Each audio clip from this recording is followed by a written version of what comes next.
오늘의 시편 말씀 시편 66편 10절부터 20절입니다. 13절 한 절 읽도록 하겠습니다. 내가 번제물을 가지고 주의 집에 들어가서 나의 서원을 주께 갚으리니. 시편 66편 전반부에서 시인은 하나님의 구원의 일을 기억함으로 하나님께 찬양을 올려드렸습니다. 오늘 본문 66편 후반부는 그 시인의 이어지는 찬양의 내용입니다. 특이한 점은 시인이 어려운 시기에 하나님께 서원을 했습니다. 서원이라는 것은 자발적으로 하나님께 무언가를 약속하는 것을 말하고 있습니다. 오늘 그 시인은 서원한 이후에 하나님께 약속한 것을 지키는 내용이 나옵니다. 예수님을 믿는 자들이라면 어떻게 보면 우리 모두는 하나님께 서원한 자들입니다. 하나님께서 예수님을 통해 주신 그 구원 앞에 하나님의 뜻대로, 예수님이 가르쳐 주신 그 복음의 뜻대로 살기로 작정한 자들입니다. 오늘 본문을 통해 나의 복음적 서원을 잘 이행하고 있는지를 돌아보시길 바랍니다. 오늘 본문은 크게 세 가지로 나눌 수 있습니다. 첫 번째, 단련하시는 하나님을 시인은 찬양하고 있습니다.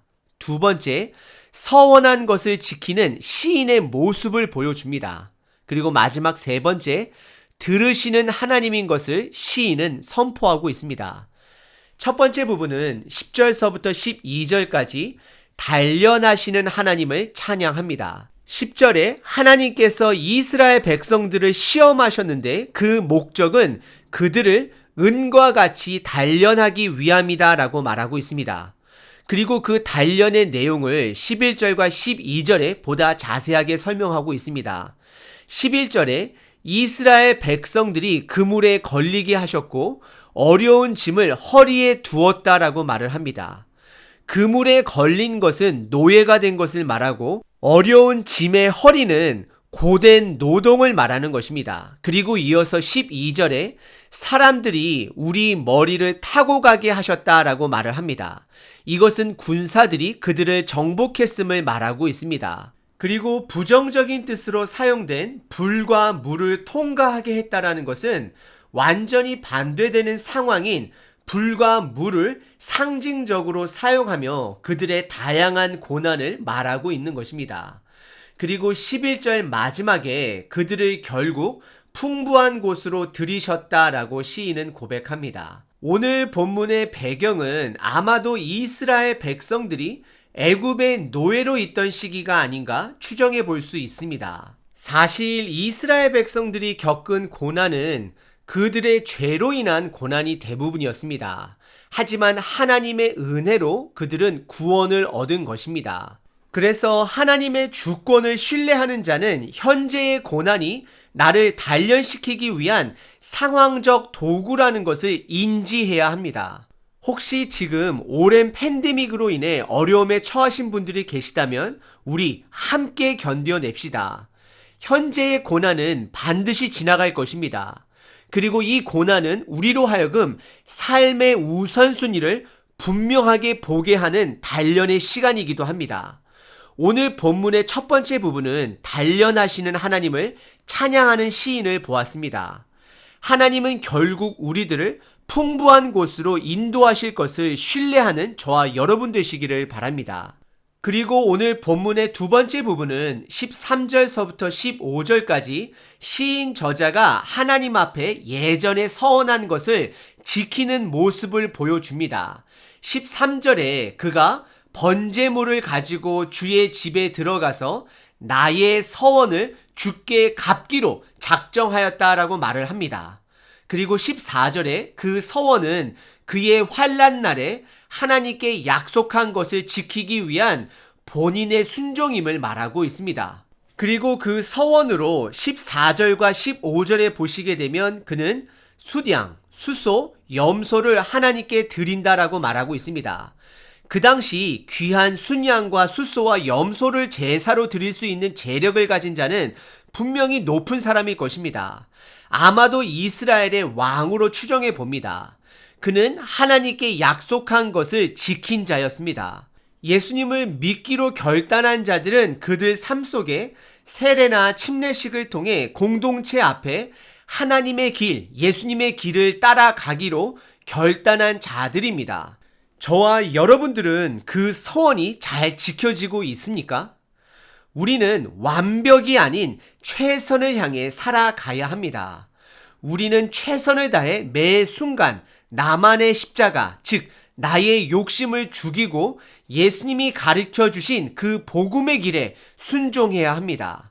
오늘 본문의 두 번째 부분은 시인 저자가 서원한 것을 하나님께 지키는 모습을 우리들에게 보여주고 있습니다. 그리고 오늘 본문의 세 번째 부분은 시인은 하나님께서 우리의 기도를 들으시는 하나님인 것을 선포하고 있습니다. 16절서부터 20절까지입니다. 16절에 시인은 하나님을 두려워할 줄 아는 자들은 와서 들으라 라고 말하고 있습니다. 이것은 예수님께서 천국 복음을 선포하시며 들을 귀 있는 자는 들으라 라고 선포한 것과 동일한 것입니다. 그리고 17절에 그가 그의 입으로 직접 하나님께 부르짖으며 하나님을 찬양했다라고 말을 합니다. 시인은 하나님의 살아계심을 그의 삶을 통해 직접 경험했고 모든 회중들에게 그것을 선포하고 있는 것입니다. 그리고 이어서 18절에 그가 그의 마음에 죄악을 품지 않고 하나님께 기도했음을 말하고 있습니다. 그는 그의 욕심으로 하나님께 기도한 자가 아니라 하나님의 마음으로 하나님께 간청했던 자였습니다. 그래서 19절에 하나님께서 그의 기도를 들으셨다라고 시인은 고백합니다. 그리고 20절의 시인은 하나님께서 그의 기도를 들으신 것과 그를 끝까지 사랑하셨음을 회중들에게 드러내십니다. 시인은 본인이 경험한 살아계신 하나님을 주변 사람들에게 선포하고 있는 것입니다. 우리들 또한 우리들이 경험한 살아계신 하나님을 우리 가족들에게, 우리 이웃들에게, 우리 교회 식구들에게 선포해야 하는 것입니다. 나눠야 하는 것입니다. 오늘 본문에서 시인은 고난이 결국 하나님의 단련이라는 것을 깨달았고 어려울 때 서원했던 것을 반드시 지킴으로 그의 충성심 또한 하나님께 올려드렸습니다. 그리고 회중들에게 그의 기도를 들으시는 살아있는 하나님이라는 것을 선포하였습니다. 우리들 또한 현재의 고난에 머물러 있는 자들이 아니라 이것을 잘 견뎌내므로 풍족한 것으로 인도할 하나님을 기대해야 합니다. 그리고 믿음의 사람들은 다 예수님의 구원 앞에 서원한 자들입니다. 그분의 길을 따라가기로 결단한 자들입니다. 감사한 것은 예수님께서 그 길이, 십자가의 길이 쉽지 않은 길임을 이미 알고 계셔서 우리들에게 성령님을 보내주셔서 우리와 동행하게 하시고 우리를 도와주시고 우리들의 기도를 들어주시고 계십니다. 그런 하나님을 우리 삶 속에 마음껏 자랑하시고 하나님의 영광을 올려드리시는 저와 여러분 되시기를 바랍니다.